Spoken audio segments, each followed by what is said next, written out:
Once again, it's time to answer the question, where are the Pokemon starters really from?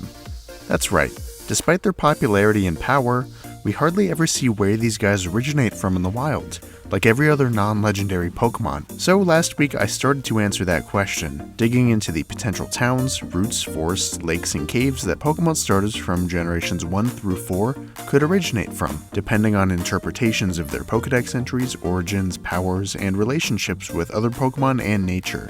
Go check that out if you haven't already, or you're just interested in habitats for the starters of generations 5 onwards, well, stick around, because we're about to dive into it, all the way to Generation 8. Without further ado, let's get into it.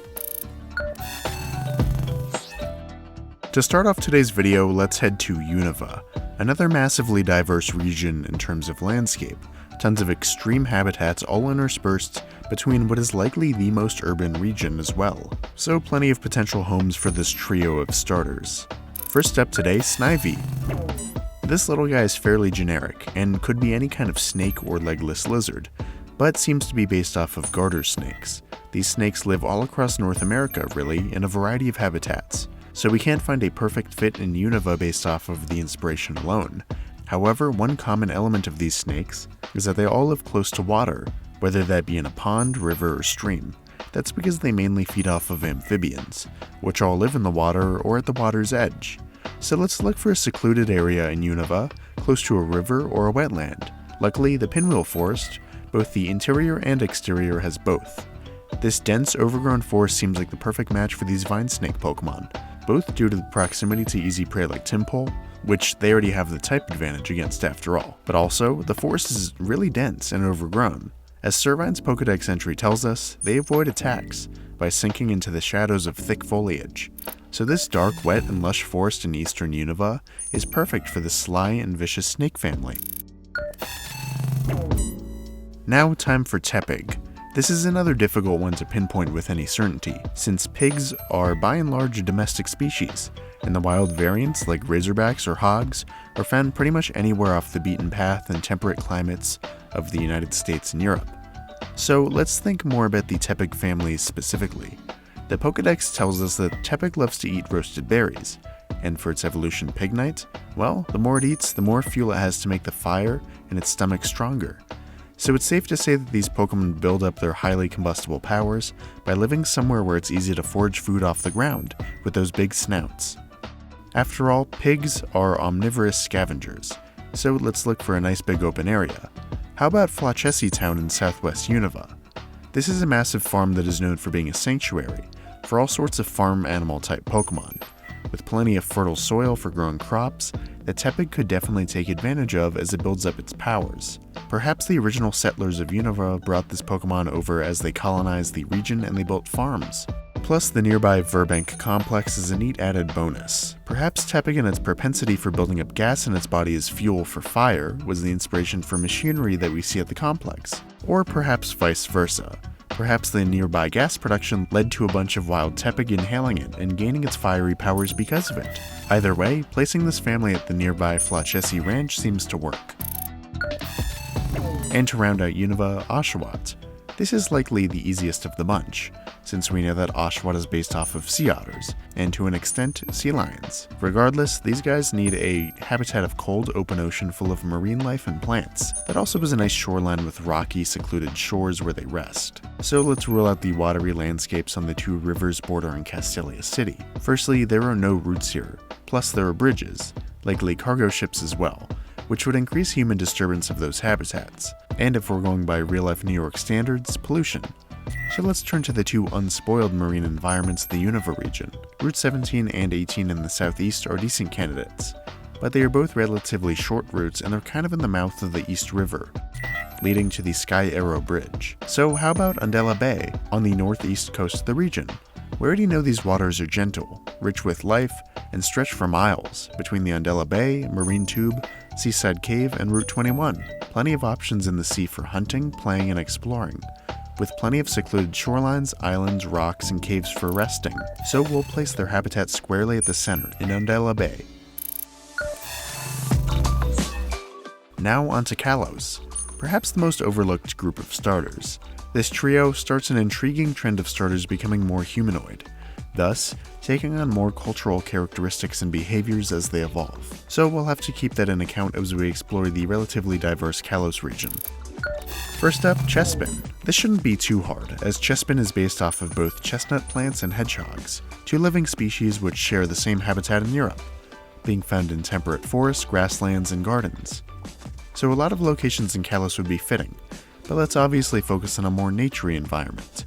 It's easy to see Chespin fitting in well in the gentle Santaloon woods, with the other early Route 1 Pokémon on the early routes of Central Kalos. But let's narrow things down further by focusing on its evolution, Chestnut, which has evolved a highly specialized shell like a bomb suit or a knight's armor, presumably for massive protection.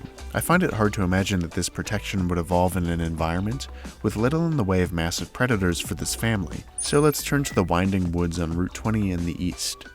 This is a dark, secluded forest filled with tough competition in Zoroark, Noctowl, and Trevenant. So fitting that Chestnut would bulk up to survive in these tough conditions. Plus it fits knowing that Route 20 borders Snowbell City, one of the coldest regions in Kalos. This works, given that Chestnut is partially based off of a Glyptodon, an Ice Age mammal who is definitely prepared against the cold as well, with a shell of its own. So placing the durable Chespin in the cold, remote forests of Route 20 worked great. Up next, we've got Fennekin. I'll be honest, this was probably the single hardest Pokemon in the series to place. That's because Fennekin kind of fits in anywhere. After all, it's a magic-wielding fox, which can be found in any grassland environment in Europe. I know it's specifically based off of a fennec fox, which lives in the northern deserts of Africa, but it's hard to imagine this fire type living in the Badlands of Route 13, with tons of ground types, which would be the closest equivalent to a desert in Kalos. Plus, a huge emphasis is placed upon this Pokemon's wielding of a long branch for magic, so we need to find somewhere with a nice long stick that could be procured. Kalos' little-known Route 16 is a nice secluded route, full of autumn trees that's perfect for this witch's branch.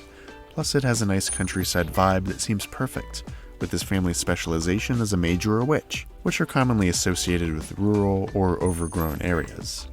And the fire-type family would do well against all the grass types found here, while camouflaging well with the red and gold autumn leaves. Again, it's no perfect fit, but Route 16 seems as good a habitat as any for Fennekin. Lastly, for Kalos, Froakie.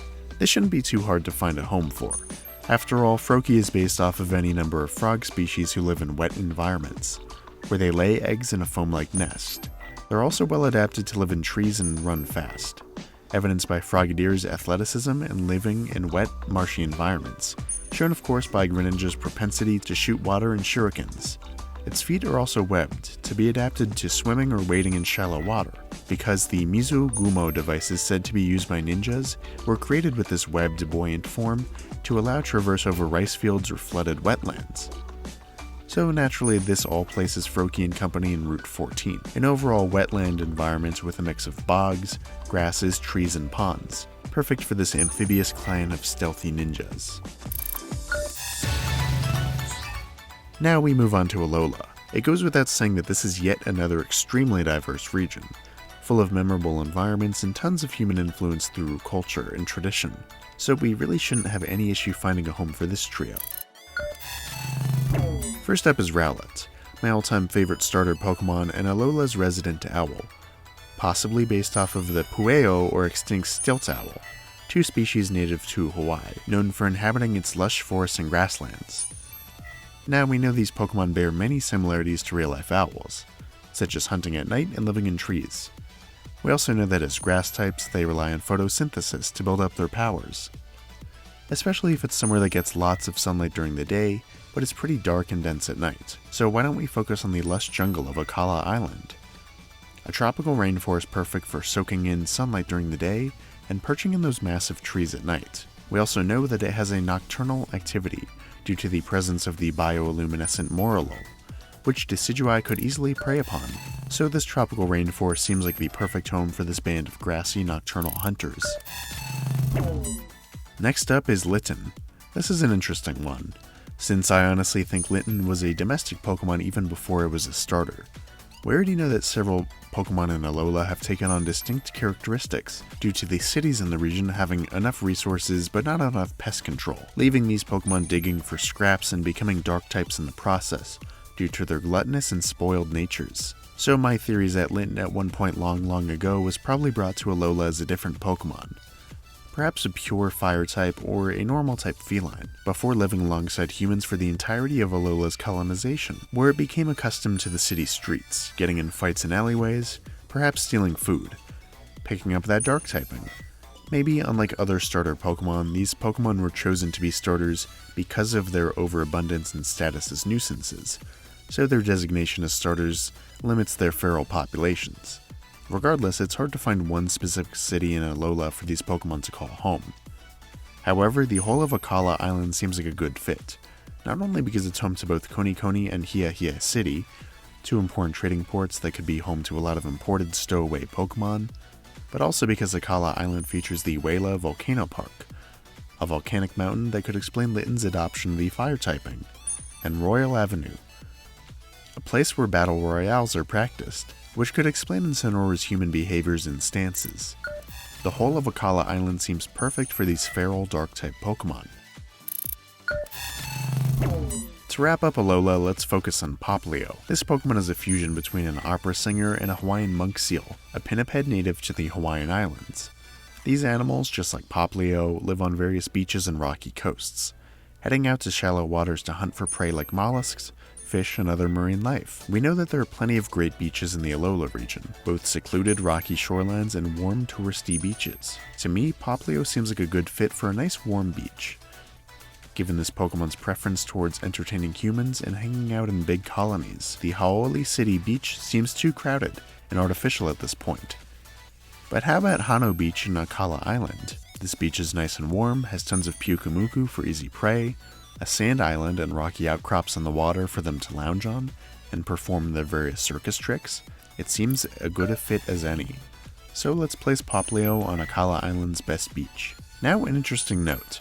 If we think all three of these guys are from Akala Island, could that be the reason that the island trials of fire, grass, and water exist today? Since now we have three popular fire, grass, and water Pokemon originating from this island, and they could have significantly influenced the culture as humans colonized Akala Island alongside the presence of these guys, leading early Alola populations to adopt the three elemental trials in their honor, as they recognize these three types as distinct and sacred in some way. It's just an idea, but it makes the placement of Rowlet, Litten, and Popplio on Akala Island have a nice bonus to it. Finally, onto our last region, Galar. This one might be a bit tricky, because despite the heavy overabundance of wild areas in, well, the wild area, the starters are so heavily thematic and humanoid that we have a lot to consider when finding homes for them. So let's dive into it. First up is Grookey. Now, this Pokemon is obviously based off of any number of monkeys, who typically inhabit tropical jungles, which would make sense for Grookey given its grass-type powers. Unfortunately, there is no such habitat in Galar, which is definitely one of the least forested regions despite the presence of the massive wild area. So let's instead hone this down the way we did with Fennekin, where we rely on the object used by this Pokemon family as a guide, since trying to find a tropical habitat for this ape-inspired family is just going to be unrealistic in Galar. Plus, Rillaboom and arguably Thwackey have more in common with gorillas than smaller monkeys, so it's safe to say this evolution line isn't necessarily arboreal and doesn't live in trees, just near them. So let's find a location that has a reasonably dense forest or open field that's secluded from human habitation. One where this Pokemon could get its signature stick and wooden drum. The mainland forests of Slumbering Weald and Glimwood Tangle don't seem to fit at all thematically. It's hard to picture Grookey living there, despite the relative seclusion and density. So let's head off the mainland and head to the Isle of Armor, a more remote region with a slightly warmer climate and little to no human habitation. Of all the varied landscapes here, I'm thinking of the Forest of Focus as a great location. Not only does it have lush trees and grasslands perfect for this grass-type ape, but also for this Pokedex entry. When it uses its special stick to strike up a beat, the sound waves produced can revitalize energy to the plants and flowers in the area. This could explain the lush, unspoiled state of this part of the Isle of Armor relative to the rest of Galar, because of the widespread presence of Grookey and family to enjoy the wilderness. So forced to focus on the Isle of Armor it is. Next up, it's time for the energetic Scorbunny. This Pokemon is obviously more on the Litten side, meaning it's hard to deny the connection to the already domestic animals, on top of a very anthropomorphic appearance and theme for its final form. So let's turn to city-adjacent areas in Galar that could be perfect for this fiery rabbit, since it could conceivably find a home in any garden, town, or open field in the region. I was initially thinking about placing this Pokemon in the grassy fields of Route 4, on the outskirts of Turffield Town, simply for that farm and garden connection, but I think it would fit better either on Route 3 on the left side of Motostoke City, or the Motostoke outskirts to the right. Both are fairly plain, grassy locations that could offer plenty of habitat to young Scorbunny, while Motostoke itself is a fairly large urban settlement known for its industrial machinery, including lots of steam engine machinery, which leads me to place Scorbunny here, similar to how I placed Tepig near the Verbank complex. Simply because I think the presence of friendly, domesticated fire types could help human settlers of Galar further understand how to harness combustible fuel, and it doesn't hurt that there's a large fire-type gym in Motostoke. Scorbunny is extremely hard to find a perfect match for just to how human-like Cinderace is, to be honest. But similar to Incineroar, I think placing this Pokemon and its family in and around a very familiar urban habitat makes sense. And to wrap up this series, we've got Sobble. Despite Inteleon being just as humanoid as Cinderace, we know a fair bit more about this Pokemon's habitat. We know it needs to have access to a water source because when it gets wet, it gets the crucial ability to camouflage. We also know that it doesn't live in water, simply nearby, since it lays traps to ward off foes, presumably in a terrestrial environment somewhere in the wild. So we want to find somewhere secluded, wet, but not necessarily overly aquatic. There's plenty of lakes in the wild area, but those seem pretty big, deep, and full of extremely aggressive water types like Gyarados. So let's instead turn to a part of the wild area between the north and the south, Bridge Field. This is a fairly wet area, as it has a nice river running through the middle, and proximity to a lot of wet patches of grass and shallow ponds for Sobble and company to make a home out of, without having to be in an overly exposed area near a deep lake. For this family of super spy chameleons, the middle of the wild area seems as good a home as any, and with that, we've given a home to all 24 starter Pokemon from generations 1 through 8, wrapping up this mini-series for now, at least until we get a better sense of what these starters from Generation 9 are all about. I had a blast exploring this question with you all, and I can't thank you enough for all the support. I've got tons of fun theories, art videos, and even more big retrospectives coming in the coming weeks, so stay tuned for that. Thanks for watching, and I'll see you next time for more content.